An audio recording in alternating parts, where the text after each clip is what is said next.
আসসালামু আলাইকুম, আশা করি তোমরা সবাই ভালো আছো। আজকে আমরা কানেক্টরের বোর্ড কোশ্চেন প্র্যাকটিস করব। তোমরা দেখতে পারতেছো স্ক্রিনে তোমাদের একটা কানেক্টরের বোর্ডের কোশ্চেন দেওয়া আছে, সিলেট বোর্ড 2024। এখন আমরা এই প্যাসেজটা পড়ব এবং ওই প্যাসেজ অনুযায়ী আমরা বাংলা করব। প্রথমে বাংলা শব্দ এখানে বসাবো মনে মনে, এরপরে এখানে তারপরে আমরা ইংরেজি শব্দ বসাবো, মানে কানেক্টরটা বসাবো। তাহলে চলো আমরা শুরু করি পড়া। Almost all the countries of the world suffer from the curse of unemployment problem. মানে অলমোস্ট অল দ্য কান্ট্রিজ মানে বলতেছে যে সকল দেশ পৃথিবীর সাফার করে মানে ভুগে কি অভিশাপ থেকে, কার্স মানে অভিশাপ থেকে, কিসের অভিশাপ থেকে ভুগে সেটা হলো আনএমপ্লয়মেন্ট প্রবলেম, মানে বেকারত্বের যে সমস্যা, এটা প্রত্যেকটা দেশ কি করে এটা থেকে ভুগে।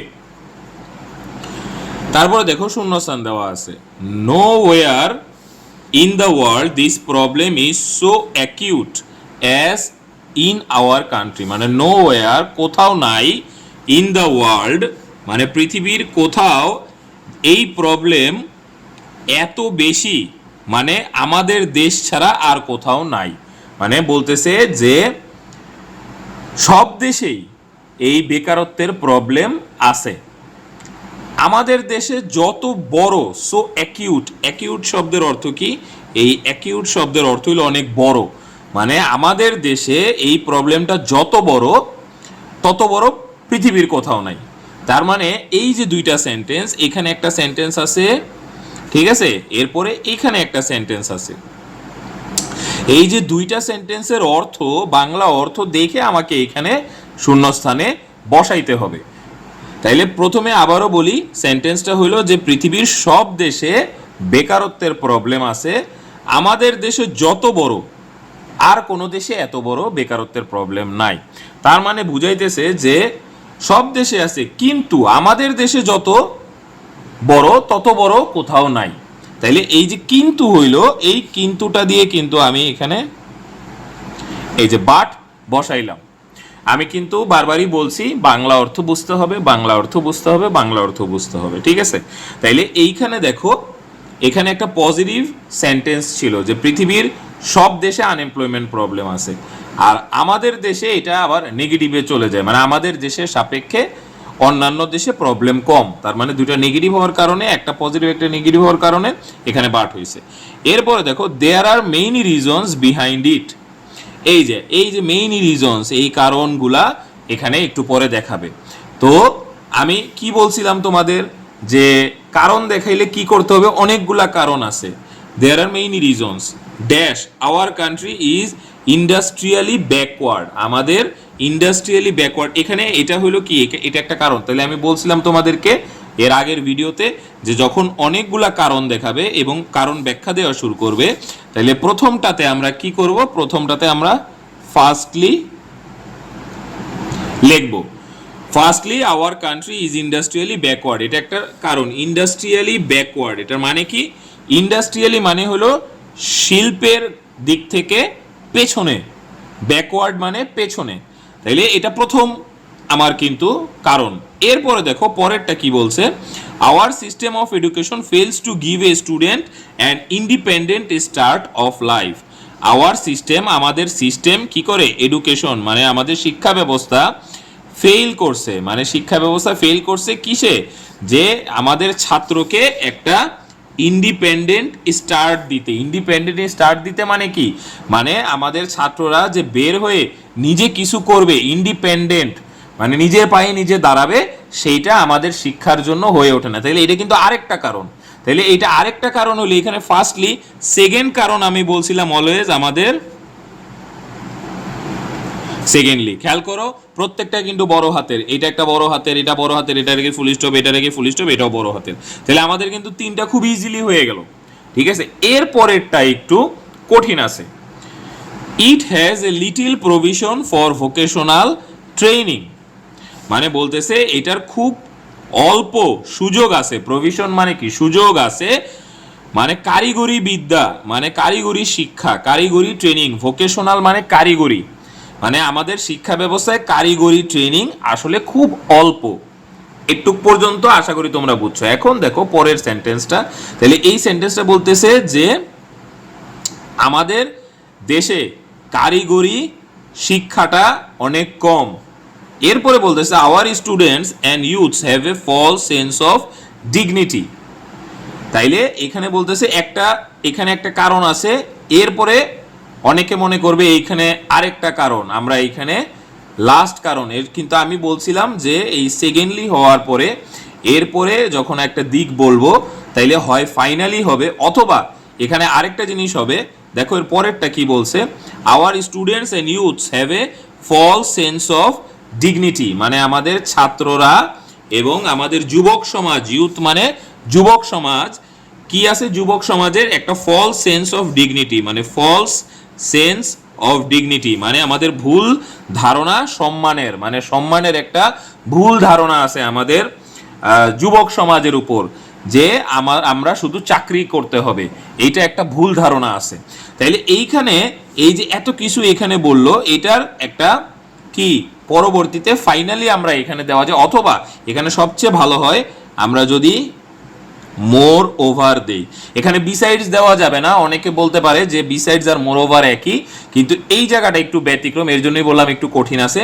বিসাইডস হলো যখন একটা কারণ দেওয়ার পরে পাশাপাশি আরেকটা কারণ দেয়, দুইটা কারণ হইলে বিসাইডস হয়, কিন্তু যখন দুইটার পরে এটা 3 নাম্বার কারণ, এর জন্য এখানে মোর ওভার দেওয়া হয়েছে।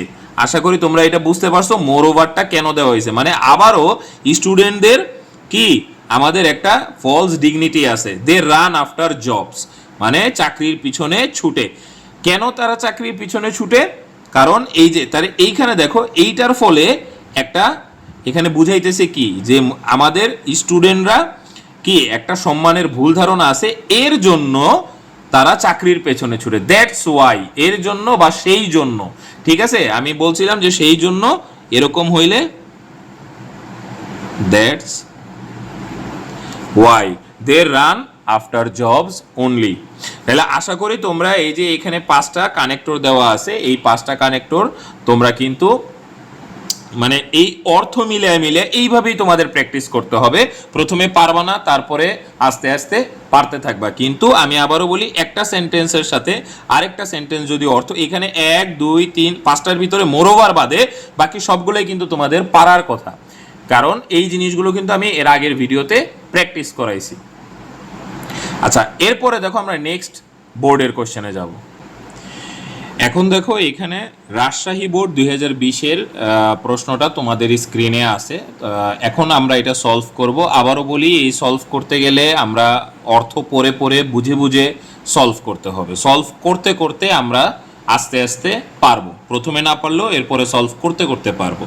দেখো, দ্য গ্রেটনেস অফ এ বুক, মানে গ্রেটনেস বলতে কি মহত্ব, এই মহত্ব একটা বইয়ের মহত্ব ডিপেন্ডস, মানে একটা বইয়ের মহত্ব নির্ভর করে কিসের উপর, একটা বইয়ের মহত্ব নির্ভর করে accountability among the readers. Accountability মানে কি নির্ভরযোগ্যতা, অ্যাকাউন্টেবিলিটি মানে নির্ভরযোগ্যতা লিডারদের মধ্যে, অ্যামং মানে মধ্যে, অনেকজনের ভিতরে যখন মধ্যে হয় তখন সেটাকে অ্যামং বলে। মানে সাধারণত একটা বইয়ের মহৎ এটা নির্ভর করে, মানে বলতেছে কি একটা বইয়ের মহত্ব নির্ভর করে যে রিডার পাঠক আছে পাঠকের উপরে। তাইলে এখানে কি হইতে পারে, এই জিনিসটা হইতে পারে যে একটা বইয়ের মহত্ব প্রধানত নির্ভর করে পাঠকের মানে গ্রহণযোগ্যতার উপরে। প্রধানত তার মানে প্রধানত এখানে বসবে। প্রধানত শব্দটার ইংরেজি কি, শব্দটার ইংরেজি হইল mainly. The greatness of a book depends mainly on the accountability among the readers, মানে প্রধানত নির্ভর করে, প্রধানত মানে মেইনলি। এরপরে দেখো, if we read a book only once, আমরা যদি একটা বই একবার পড়ি, we cannot discover many things, আমরা মানে বেশি জিনিস আবিষ্কার করতে পারি না। ডিসকভার মানে আবিষ্কার করা। আমরা যদি একটা বই একবার পড়ি তাইলে আমরা খুব একটা বেশি জিনিস আবিষ্কার করতে পারি না। এরপরে বলতেছে dash Beijing on one reading we can not জাজ দ্য স্ট্যান্ডার্ড অফ এ বুক। মানে এই দেখো এই যে লাইনটা এখানে দিছে, এই লাইনটা এবং এরপরে যে এই লাইনটা দিছে, এই লাইনটা কাছাকাছি। এবং আমি বলছিলাম যে কাছাকাছি যখন দুইটা লাইন হবে, একটা লাইনের পরে যখন আরেকটা লাইন বসবে এবং ওইটার অর্থ যদি এমন হয় যে দুইটা একই ধরনের জিনিস পাশাপাশি, তখন আমার এখানে এরকম ভাবে বলতে হয় যে সেই সাথে এইটা একটা জিনিস, সেই সাথে আরেকটা জিনিস। যেমন দেখো, if we read a book only once we can not discover many things. আমরা একবার পড়ে বেশি জিনিস আবিষ্কার করতে পারি না। সেই সাথে একবার পড়ার উপর নির্ভর করে আমরা বইয়ের স্ট্যান্ডার্ড জাজ করতে পারি না। মানে বইয়ের স্ট্যান্ডার্ড, বইয়ের যে একটা স্ট্যান্ডার্ড থাকে সেইটা আমরা জাজ করতে পারি না, মানে খতায় দেখতে পারি না। তাহলে সেই সাথে হইলে এখানে হবে বিসাইডস, বি বড় হাতের। তাহলে besides basing on one reading we can not জাজ the standard of a book. আচ্ছা, এরপরে দেখো dash a book is praised highly we have no doubt about the greatness of a book. A book একটা বই যখন praised highly মানে অনেক বেশিভাবে একটা বইয়ের মানে প্রচারণা করা হয় বা একটা বইয়ের সম্পর্কে ভালো কথা বলা হয়, প্রেজ মানে কি ভালো কথা বলা, তখন আমাদের আর কোনো ডাউট থাকে না, নো ডাউট মানে আমাদের আর কোনো সন্দেহ থাকে না কি সম্পর্কে, about the greatness of the book মানে বইয়ের মহত্ব সম্পর্কে। তাইলে বলতেছে আমাদের একটা বইকে অনেক ভালোভাবে মানে সম্মান করলে বা ভালো কথা বললে আমাদের ডাউট থাকে না বইয়ের মহত্বের উপরে। তার মানে বলতেছে যদি একটা বইকে অনেক ভালোভাবে সম্মান করা হয় তখন আর কোনো ডাউট থাকে না। তাহলে যদি এখানে আমার বসবে, এখানে যদি বসতে পারে, যদি বসলে এখানে আমি ইফ দিব। If a book is praised highly we have no doubt about the greatness of a book. এইখানে একটা, এটা একটু কঠিন আছে, দেখো এই শূন্যস্থানটা কি হইতে পারে, dash by the first reading we may not understand a book. দেখো কয়েকটা কথা বলছে, কথা বইলা পরে আবার বলতেছে যে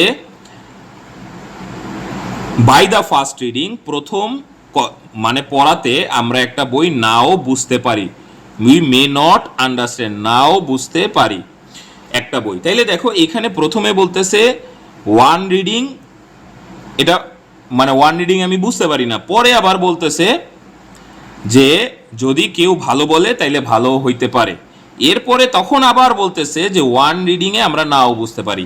এরকম যখন সিচুয়েশন থাকবে যে অনেক কনফিউশন থাকে, একবার বলতেছে আবার আরেকটা বলতেছে, তখন এরকম কনফিউশনে আমরা যে শব্দটা ব্যবহার করি যে যাই হোক না কেন একটা রিডিং এ আমরা সেটা নাও বুঝতে পারি। এই যে যাই হোক না কেন এই শব্দটা এখানে বসবে, এই শব্দের ইংরেজিটা হইল however, however, HOWEVER। যাই হোক না কেন আমরা প্রথম রিডিং এ একটা বই বুঝতে পারি না প্রথম পড়ায়। এরপরে বলতেছে if it is read more than once মানে একবারের বেশি যদি আবার পড়া হয় তাইলে আমরা আন্ডারস্ট্যান্ড দ্য গ্রেটনেস আমরা বুঝতে পারি। তাহলে প্রথমে বলতেছে যাই হোক না কেন আমরা প্রথম পড়ায় বুঝতে পারি না, এরপরে আবার এটার উল্টা কথা বলতেছে যদি আমরা দুইবার একবারের বেশি পড়ি তাইলে গ্রেটনেস। তাইলে এরকম একটা কারণে এখানে আমরা কি বসাইতে পারি যে প্রথমে বলতেছে ফার্স্ট রিডিং এ আমরা বুঝতে পারি না কিন্তু একবারের বেশি পড়লে আমরা সেটা বুঝতে পারি, তার মানে কিন্তু হইলে এখানে বাট হবে। তাহলে আশা করি এই যে বোর্ডের কোশ্চেনটা আমরা রিডিং পড়ে পড়ে সলভ করলাম, তোমরা যদি পাঁচটা না পেরে তিনটা চারটাও পারো তারপরেও বুঝবা যে তোমাদের অগ্রগতি হচ্ছে এবং আমাদের এইভাবেই আস্তে আস্তে সলভ করতে করতে একসময় তোমরা পাঁচটাই পারবা।